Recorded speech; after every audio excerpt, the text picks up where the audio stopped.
Peace, family. It's your brother, Marc Lamont Hill.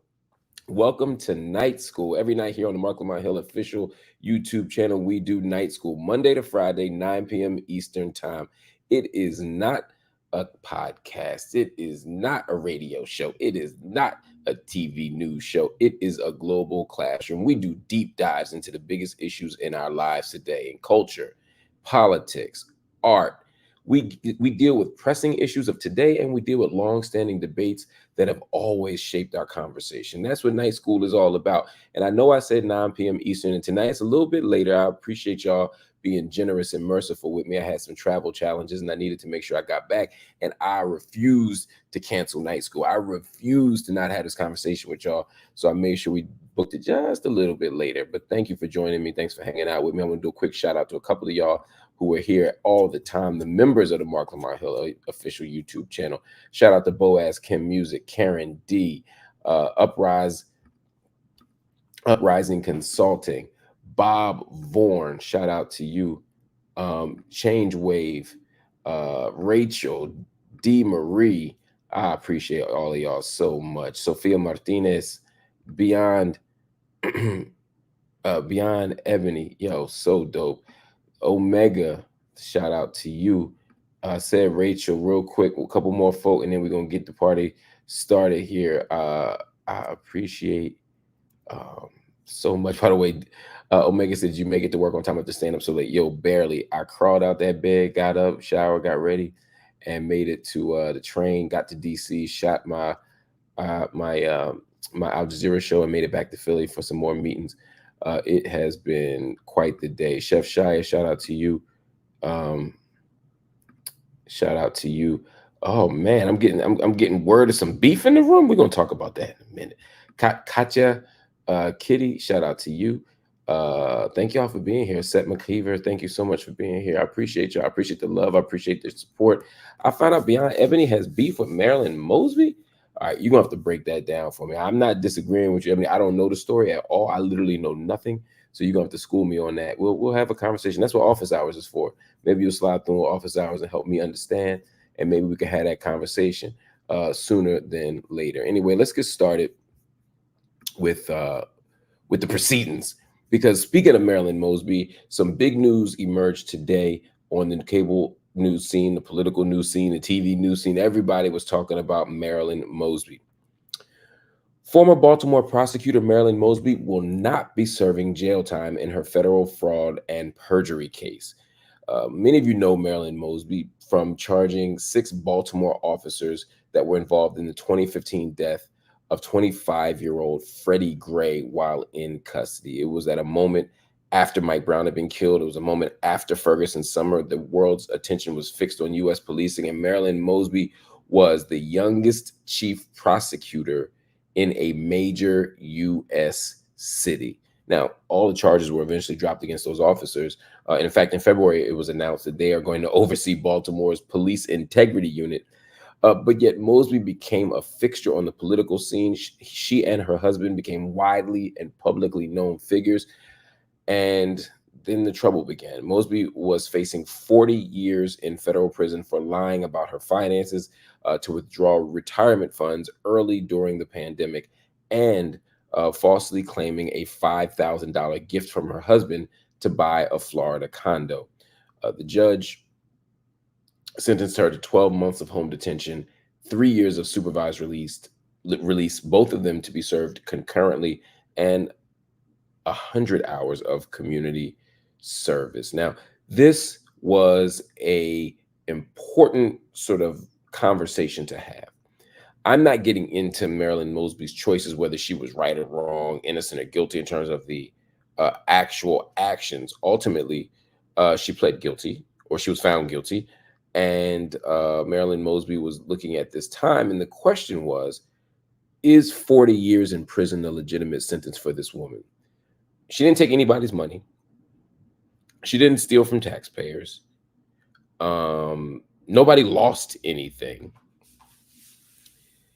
At some point, we have to ask ourselves, is prison the solution to these problems?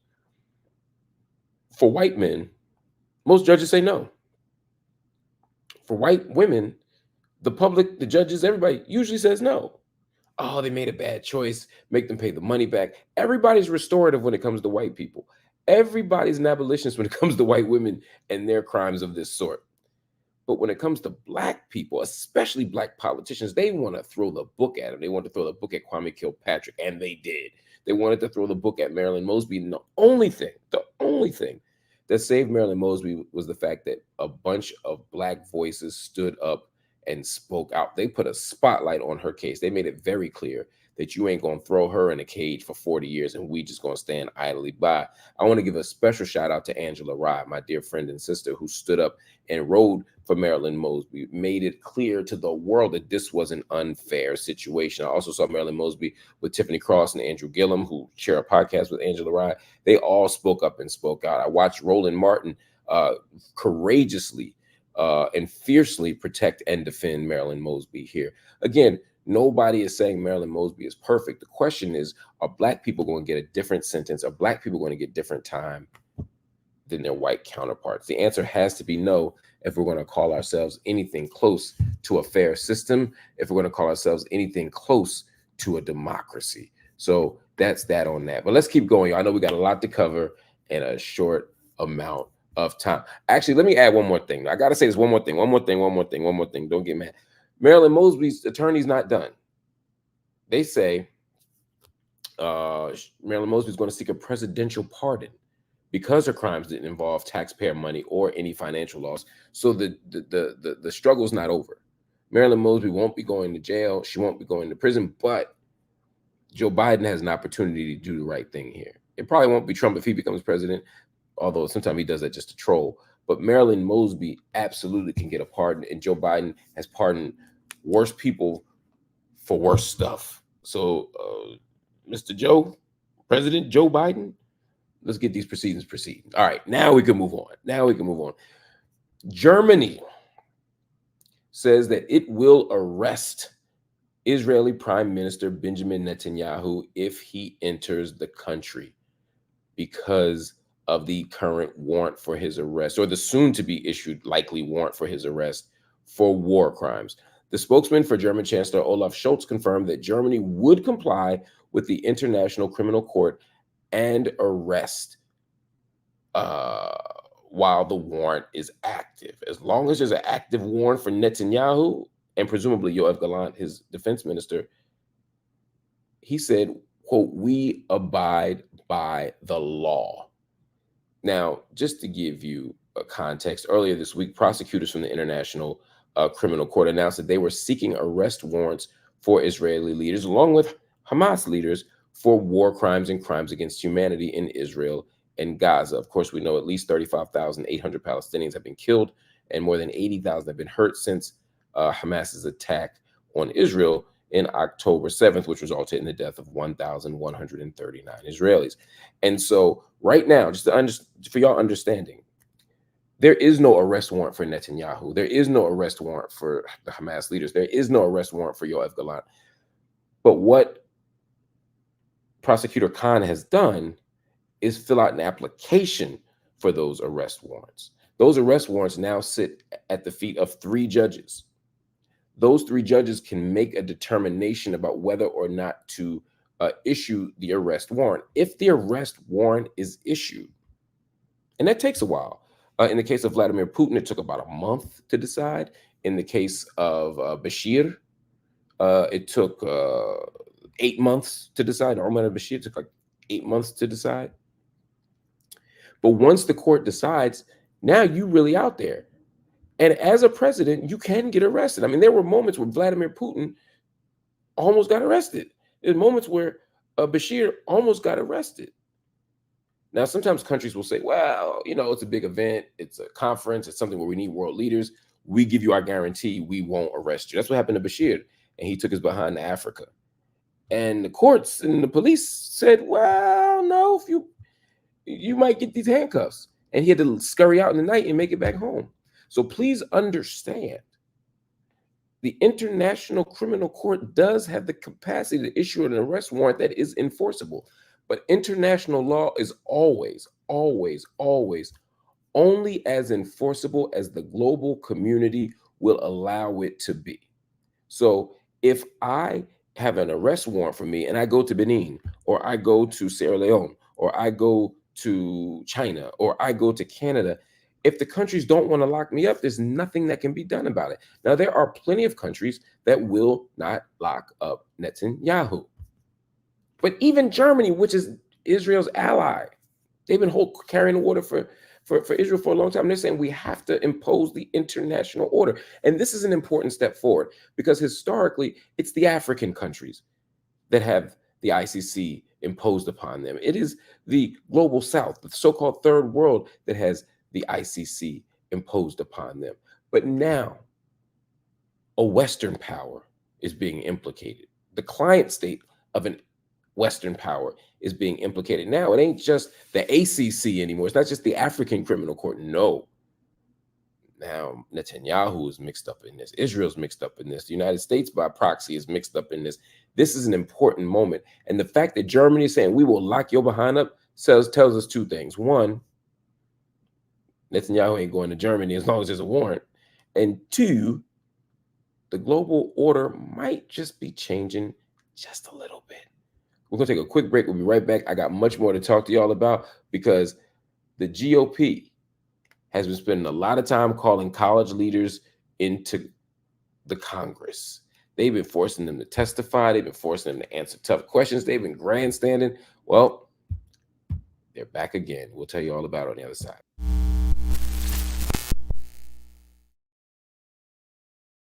Welcome back to Night School, family. So much to talk about tonight. Another issue that we have to get at is these college, university, community college, secondary education campuses. All of them have been filled with protest, debate, struggle over lots of issues, and they always have been. But in recent years, specifically really the last year, college and universities have been targets. They've had bullseyes on them by the Republican Party. They continue to be used as sites for Republican grandstanding, for Republican dishonesty, for political spectacles that are designed more to get cheap votes than to actually uncover any kind of truth. And the best example of that may be the hearings on anti-Semitism on college campuses. We have seen repeatedly leaders called onto college campuses, grilled, shredded sometimes, beaten down, all for political thrills, not to actually uncover any truth or to arrive at any new level of justice. This again happened this week. GOP representatives called on 3 college leaders to testify before Congress after being accused of, quote, failing to prevent anti-Semitism during pro-Palestinian protests. University of California, Los Angeles, Rutgers University, and Northwestern University are all being accused of not immediately punishing students and faculty members for protesting. Now, both Northwestern and Rutgers made deals with protesters to end the demonstrations, which was a move heavily criticized by Republicans. In December of 2023, you might remember, presidents of the University of Pennsylvania and Harvard were forced to resign following criticisms from donors, students, and politicians about how they handled pro-Palestinian protesters. The fact that you're watching these college leaders once again sitting in Congress talking about how they handled things, this is not, I promise you, this is not about anti-Semitism. It should be. We should absolutely care about anti-Semitism. We should absolutely be committed to preventing anti-Semitism on campus. We should definitely be holding people accountable who fail to address anti-Semitism on campus. But that's not what this is about. This is about creating spaces where pro-Palestinian voices, pro-Palestinian protesters, pro-Palestinian perspectives are silenced and maybe even criminalized. That's what's happening right now. Nobody would confuse the president of Rutgers University or UCLA or Northwestern with radical leftists who are trying to tear down Israel. That ain't what this is about. Nobody even thinks that's what they're doing. What they want to do is create an environment so hostile to any kind of remotely anti-imperial perspective, any kind of remotely anti-Zionist perspective, that presidents run scared, that administrators in general run scared and don't allow anything on campus. The President of Rutgers University was grilled and asked about whether or not he would continue to have Sahar Aziz's Center for, I think it's Race and Security. I forget the full name of it, but it's basically a center that comes out of the law school that studies race and security and politics in the Middle East. But because they have a critical posture towards some things about Israel, it's seen now as an anti-Semitic hub. And so they want to get rid of it. They want to create an environment where any president that doesn't completely kowtow before the Israel lobby, anyone who doesn't do that, they get smeared as an anti-Semite. They get smeared as a troublemaker, and they then get in the crosshairs of donors, of students, of faculty, of parents, of media. And instead of having a fair conversation, instead of having a democratic conversation, instead of having the type of conversations that we imagine happen on university campuses, we just end up with more of the same. And what is the same? The same is silence. The same is the very cancel culture that these people say they hate. They all hate cancel culture till Israel and Palestine come up. They all worship at the altar of free speech until it's time to say, free Palestine from the river to the sea. They love this stuff until they hate this stuff. And they hate this stuff when it comes to Palestine, because as always, there is an exception for Palestine. All right, y'all. The U.S. Supreme Court ruled that South Carolina Republicans did not break the law when they redrew a congressional district to remove thousands of Black voters. In a 6-3 decision, the court reversed a lower court's ruling that found the map unconstitutional. Justice Samuel Alito released the statement saying, in part, a party challenging a map's constitutionality must disentangle race and politics if it wishes to prove that the legislature was motivated by race as opposed to partisanship. Second, in assessing a legislature's work, we start with the presumption that the legislature acted in good faith. This is a problem. First of all, as Justice Alito said, the court is beginning from the presumption that race and politics can be separated and must be separated in order to prove that the legislator is motivated by race rather than partisanship. Let me put it differently. I'll put it simple. He's saying everybody's going to redraw the voting map to advantage their party. You can't redraw the voting map to get rid of Black people, but you can definitely redraw the map to get rid of Democrats. The problem with that is he's not wrong, right? The primary goal of the Republicans in this state, the goal isn't to say, hey, we don't want Black people to have a powerful voting bloc. The Republican goal is to make sure that Republicans win. Well, how do Republicans win? By having fewer Democrats. Who is the most likely to be Democrats? Black people in South Carolina. Every old Black person in South Carolina, they cut out as a Democrat. So it's a distinction without a difference. They are correct. The primary thing here is politics. The primary thing is political power for the Republicans. But what they're leaving out, what they're glossing over, or what they're disingenuously misrepresenting is the fact that the key to breaking down the Democratic Party in South Carolina is to break down Black folk, to dismantle the Black vote. Now, I'm not saying the Black folks should be Democrats. I'm not saying Black folks have to be Democrats. I'm not saying the Black folk are all Democrats, but the data overwhelmingly shows that in South Carolina, if you're a Black person, you're most likely a Democrat, and the numbers ain't even that close. And you ain't even have to go to the census. You could just look at the last election when Joe Biden got all them church mamas to come together, and because of their grace and mercy and strength, Joe Biden had got a second life and was able to win the nomination and ultimately become the president. But all of this is bound up in a very specific project that South Carolina Republicans have, and that Republicans all around this country have, and that is to silence our vote. They would rather we not vote at all. But when we do vote, they want to make our vote impotent. They want to make our vote powerless. They want to make our vote something that doesn't actually move the needle. And so that's what you see here. And the high court's decision isn't just for South Carolina. This decision actually makes it harder for other states and other groups to sue for racial gerrymandering, because now all they're going to say is, we're not doing it because you're black, we're doing it because you're Democrat.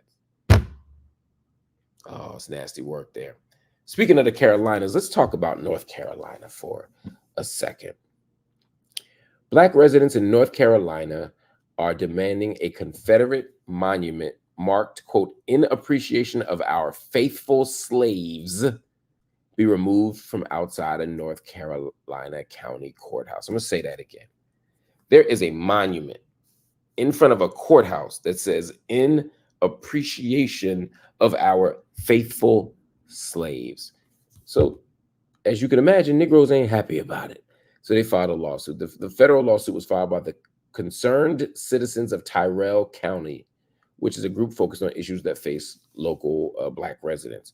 The lawsuit argues that the 1902 monument is a racist reminder that, quote, the county's institutions saw their rightful place as one of subservience and obedience, end quote, and conveys the offensive narrative that Black people enslaved in the county preferred slavery to freedom.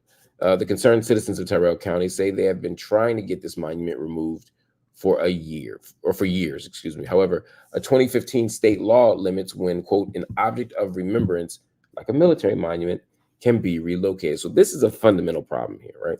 Confederate statues have been all throughout the South forever. And because they've been there so long, they are historical landmarks. And of course, we say we want to preserve our landmarks, destroy ye not the ancient landmarks. We want to not erase things, even things from our history that are painful, because of their historical value, their teachable value. But we also have to think about how these public spaces and how these public monuments are sites of trauma, sites of harm. What does it mean every single day to walk past a monument that shows you as not just a slave, right? Or gives you a shout out, not just for being a slave, but a faithful slave, meaning that you are actually committed to master. You love master more than master loves himself. That's the rhetoric Malcolm X talked about and used so brilliantly. This idea reinforces that Black folk weren't agents in history, that we were just swept up in the throes of history, that we were just there and we were slaves and we were happy to be slaves until some white man named Lincoln came and saved us. So please understand, this is complicated on multiple levels. This is urgent on multiple levels. This isn't just about an offensive phrase on a statue.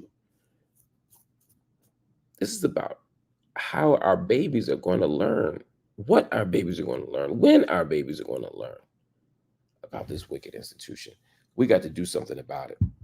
All right, y'all. I got more coming up. I'm going to take a quick break, and then we got to talk about this state rep in Georgia, ATL, Georgia. She is running for re-election. She wins re-election. And in the midst of all that, we found out that she not only is a sketchy politician potentially, but she just might be a sorority perp. That's right. She's pretending to be a Delta and she ain't no Delta. We'll tell you all about it on the other side. Stay here.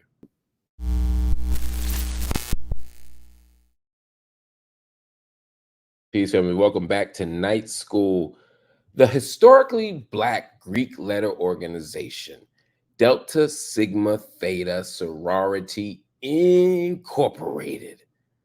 They just did something big. They just exposed a Georgia state representative for lying about being a member. Democratic Representative Angela Moore has been presenting herself as a Delta for a while now. I mean, a while now. First, take a look at this post from January 12th, 2021. Now, not only does it look like she went on home to be with the Lord, what a terrible picture to take. She literally shouts out the 108th anniversary of Delta and puts her face in the picture and then writes Happy Founders Day, Delta Sigma Theta Sorority, or Delta Sigma Theta. No reasonable person would think that she's not a Delta. No reasonable person would not think that she looked like she's on the cover of the brochure or the pamphlet for the sorority. I mean, come on. This is wild. But this isn't just that. If you go back, you can even look on her old web pictures. There's pictures of her from 2010, 2011, where she's throwing up the Delta sign. She's throwing up a mid in front of in a room full of Qs, and then another one in a room full of noops. She literally is pretending to be a Delta. If you go to her Instagram page right now, look at this woman's Instagram page. Again, her name is Angela Moore. She has elephants, encrusted elephants, bedazzled elegant elephants on her car dashboard and on her car like front panel, like near the radio and stuff. Now, if you don't know, if those who don't know, these elephants are other symbols of being a member of Delta Sigma Theta Sorority Incorporated. This is a big deal. She continues to lie. The headshot that we just saw had a photo, had a frame attached to it, and it said celebrating our legacy of fortitude. This is stunning, especially to be running for office in Atlanta, because there's a bunch of people who probably voted for you because they thought you were their soror.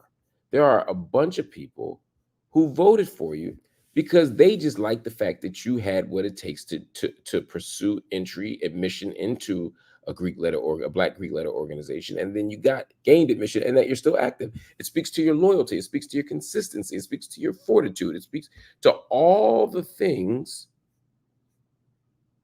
that people want in sorority members. But she ain't, though. She's not. And here's the thing. I know she's lying because when you go to the Instagram page with them elephants, they're the only pages that don't allow comments. And when you look at anything she has with a Delta adjacent activity or idea, you can't leave comments because she know the Reds will be lighting her ass up all over the place. If you want to be a Delta, pledge Delta.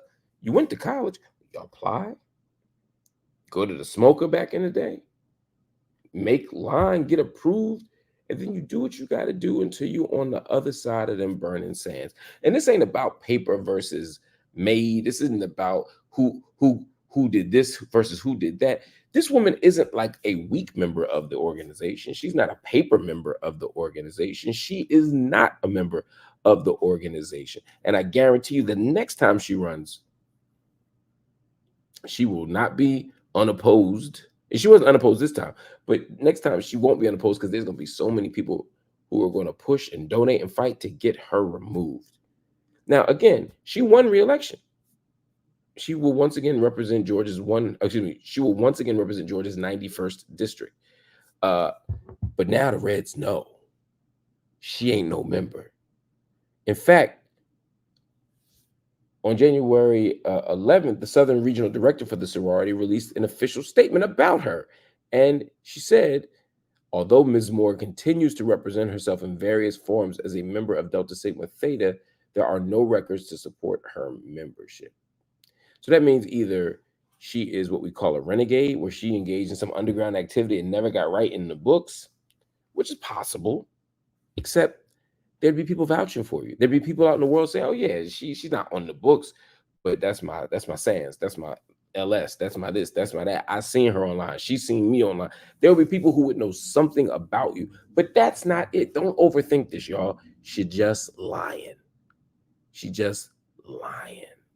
Again, when somebody from the sorority says she continues to represent herself in various forms as a member of Delta Sigma Theta Sorority Incorporated, and there are no records to support her membership, they saying you lying. We don't want to get sued in the off chance you're wrong. We're wrong, but you are lying. I don't get this. Look, I could absolutely vote for a politician who didn't pledge an organization. Who cares? Right? I mean, really, like on some level, who cares? What's the big deal? Right? I mean, pledging these organizations matters to me in a certain level, but it also isn't the only thing that we have to think about. I have met some amazing people who aren't part of these organizations, and I met some terrible people who are part of these organizations. So I don't make determinations about people's character based on their ability to join these organizations or to get into these organizations. But when you make it up, That's when it gets weird. It's like you might not need to date somebody with a PhD. You might be like, high school is fine, bachelor's is fine, college is fine, what master's degree is fine, whatever. I don't need a PhD. But if you found out that the dude or the woman that you were seeing not only doesn't have that degree, but made it up, lied about it, you would probably not want to rock with them. And it's not because they don't have the degree. They may say, oh, you're just mad because I don't have this degree. I'm not fancy enough for you. No, it's because you made it up. I was fine with you not having it. I'm not fine with you lying about having it. Because when you lie about it, that says about something about your character. That means that there'll be other things that you'll lie about when similarly challenged, and I can't trust you. So when it comes to this woman, when it comes to this state rep, Angela Moore, I don't care if you're adult or not. I ain't voting for somebody based on whether they're adult or not. But what I will vote against is somebody who pretended to be. You're disrespecting our culture. You're disrespecting our traditions. You're disrespecting our social networks. You're disrespecting our intelligence. So knock it off. All right. Before we go,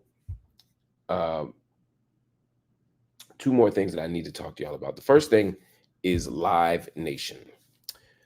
The federal government wants to break up Live Nation Entertainment. The Department of Justice filed an antitrust lawsuit against Ticketmaster and their parent company.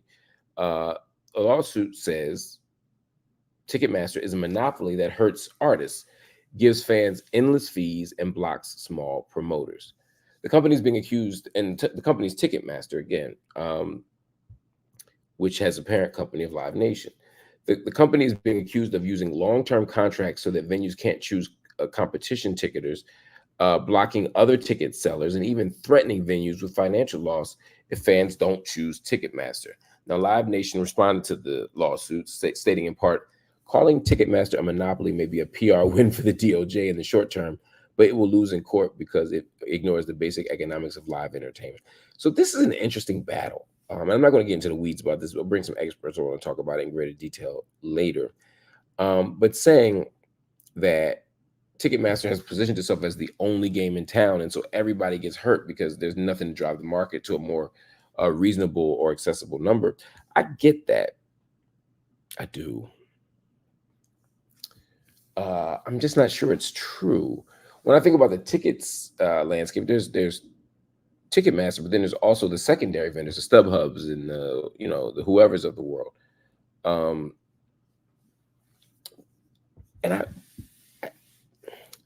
I'm not convinced that there's a monopoly here. Look, I'm always good to challenge corporate power, even if there's no official legal monopoly. I'm fine with y'all just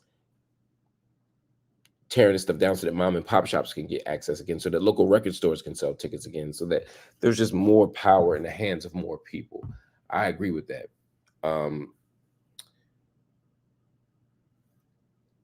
And I think Ticketmaster's right to say, y'all are making us sound like we're way worse than we are. There are other options. I think all of that is true.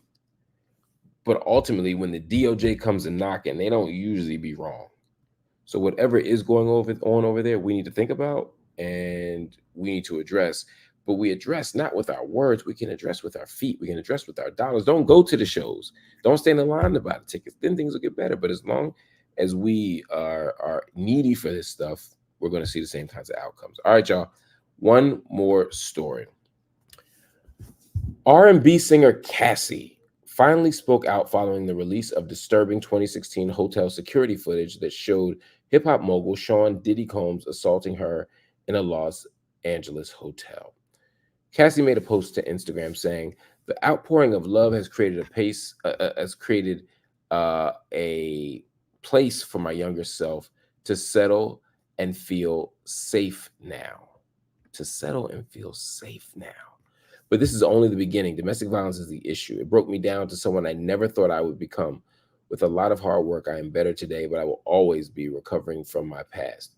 Now, 50 Cent, of course, was one of millions of people who responded to this because everybody was like, "Oh, we love you, Cassie. We're so proud of you for speaking up and speaking out. We envy your courage. We are standing with you through this tough time." But here comes 50 Cent. Now, you have to understand, 50 Cent isn't doing all of his promotion of Cassie stuff because he loves Cassie. 50 Cent is jumping in because he hates Diddy. 50 Cent had just auctioned off or sold off the rights to Diddy Do It, a documentary that he's making on Diddy called Diddy Do It. So you have to understand that's the background for this, right? He's making money off Diddy's failures. He is making the money off Diddy's failures, not because he's some low grade person who turns on people. He never liked Puff. Now, again, this is my personal opinion.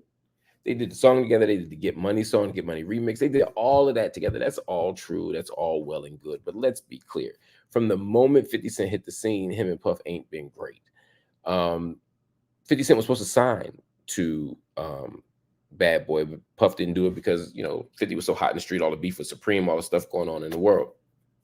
And since then, 50 Cent has used every opportunity to talk about Diddy's sexuality, to talk about the way he deals with artists. He tried to steal Mace from him or snatch Mace up from under him when Mace came back years ago for his first one of his first rap comebacks, and he wanted to join G Unit. So they have a tension in the background, and so when Cassie puts out this apology, I mean not this apology, this thank you.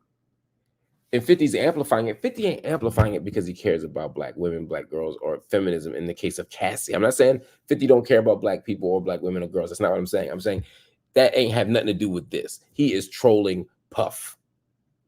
He even wrote, I can't wait to hear new music from Cassie. Get to it. Let's go. Come on. Nobody wants to hear new music from Cassie. Cassie don't want to hear new music from Cassie. I'm a Cassie fan. As a person, I love her resilience. I appreciate and admire her strength. So I'm not dissing Cassie at all, but we know 50 Cent isn't really jonesing for a Cassie record. What he's jonesing for is more public attention to her at the expense of Puffy, and that's why he's doing what he's doing. But 50 aside, Puffy aside, I am glad that Cassie took a moment to stand up and speak out to her fans, not because she had to, but because I think that it might have provided some sense of release and relief for her. Because she's been through a lot. Of course, Cassie filed a lawsuit against Diddy for sexual assault and physical abuse in November of 2023. A snowball, an avalanche followed after that. But Cassie's kind of ground zero for exposing Puffy's actions, Diddy's actions, Sean Combs' actions. And so that's made her a bullseye and a target. And many people have doubted her, questioned her, threatened her. But she's continuing to fight. And that's the important part. And she's continuing to thank her fans. Never are we too old, too rich, too wise, too whatever, to articulate gratitude. Now, some of that gratitude goes to God, however you experience God, the ancestors, however you experience the ancestors, but also to the people in this world right now. Cassie is being supported by her fans. She's being supported by her peers. She's being propped up and held up by people who love her deeply and fiercely and passionately. And we're so grateful for that, because the ordeal she went through, according to her, broke her down. She said, it broke me down to someone I never thought I would become. With a lot of hard work, I'm better today, but I will always be recovering from my past. That is true. Look, we're all doing the work of recovery. We're all trying to heal and be whole again from our experiences as children. And that incompleteness, that hole only is exacerbated with trauma and with public trauma and public shame and public humiliation. So this has been through so much. She's going through so much. And yes, she has a new husband. And yes, she's got a new baby. And yes, she seems to have the happy life that she deserves and that she's been waiting for. But we still need to hold on to her. We still need to protect her. And we still need to hold Diddy accountable. And even though 50 Cent is putting a spotlight on Diddy, and some people will thank him for his diligence and all that stuff, he's just being a troll. That don't mean he's wrong. But please be very clear. He's trolling y'all too. He's trolling Diddy especially. Anyway, I want to thank you all for watching Night School. It has been an absolute pleasure to be with y'all tonight. I look forward to seeing y'all again. Tomorrow we have a very special episode of Night School. It comes on at 9 p.m. Eastern as always. I got Dr. Professor Jared Ball, who will be talking about third-party voting. He'll be talking about the internal politics of the Green Party, and he has some words for the ADOS movement and the FBA movement. He has a word for the long-standing reparations freedom fighters of our time. He has some affirmation of, he offers some affirmation of their work, and he offers some loving principle critique. I can't wait for y'all to see it. Anyway, y'all, make sure you support any way you can here on the Marc Lamont Hill official YouTube channel. If you just want to hit the like button, we'd be grateful, because every time you hit the like button, you make the YouTube algorithms pay attention to an independent media projects. Hit the subscribe button, become part of our crew so you get all the updates whenever we go live. And if you're so inclined, again, hit the join button and become a monthly subscriber. Hit the join button and become a monthly subscriber to the channel from $3.99 a month all the way up to whatever you want it to be. You can support the channel, which ensures that we have quality content, consistent content, high quality production staff, and we can build or work toward building that studio. So please consider that. And if you don't want to make a monthly commitment, go to Cash App, PayPal, Venmo, or Zelle and make a one-time payment. If everybody watching right now were to donate $5, I'm going to say that one more time. If everybody watching right now at this moment were to go to one of these platforms and give $5, we would make enough money to support our studio building fund, but also more importantly, we would have enough resources to pay employees, to pay for more jobs, to create more podcasts and shows, to have more voices. We want to grow, and we need your support, because this is independent media. I don't have an independent billionaire standing behind me. I don't have a highly competitive corporate platform that wants a piece. None of that is what's happening. I am paying out of my pocket to help build a community, a media platform that is valuable to us, and that will share interesting stories with cool people. We're getting there. The show is so much better. The production is so much better. The staff is so much better. I couldn't be more excited about what we have in front of us right now. We got a great team. We got a great squad, and I'm so grateful for them. We just need a little bit of help. So if you can drop something in at Cash App, Venmo, Zelle, or what was it? You know, my brain be moving slow. Cash App, PayPal. Thank you, Princess. See, that's why Princess is here. She has questionable taste in basketball, but she has all the right information. Princess, who's the best basketball player in the world right now? Women's basketball player in the world right now? Sabrina. I think you mispronounced Caitlin, but it's okay. I am champs only. Champs only. Yo, that burn on for that commercial from Angel Reese, we said champs only. I love how she's holding on to her college championship now, and even though she's a pro, I don't know how long you can do that. I mean, like, can Caitlin say she won the bitty basketball or the police athletic league when she was in middle school? Like, come on, y'all. We need some grown-up championships. But that's another story for another time. Princess is absolutely right. PayPal, Zelle, Venmo, or Cash App, you can hit us up. Make a donation if you can. Again, if everybody would just donate $5 right now, we would be able to meet our financial goals for the week and go a long way toward expanding and stabilizing the channel. So I want to thank you all for all your contributions. I want to thank you all for joining us. I want to thank you all for supporting us, and not just with money. If you don't have money right now, that's okay. If you don't want to donate the money right now, that's okay. Just hit the like button, hit the subscribe button, and share the content everywhere you go so that people know all about the Marc Lamont Hill official YouTube channel. Anyway, family, thank you. I'll see you tomorrow night. Again, Jared Ball's on deck to talk about ADOS and FBA, to talk about third-party voting, and to talk about all the tensions going on in the Green Party. Make sure you check us out tomorrow right here, 9 p.m. Eastern. Peace.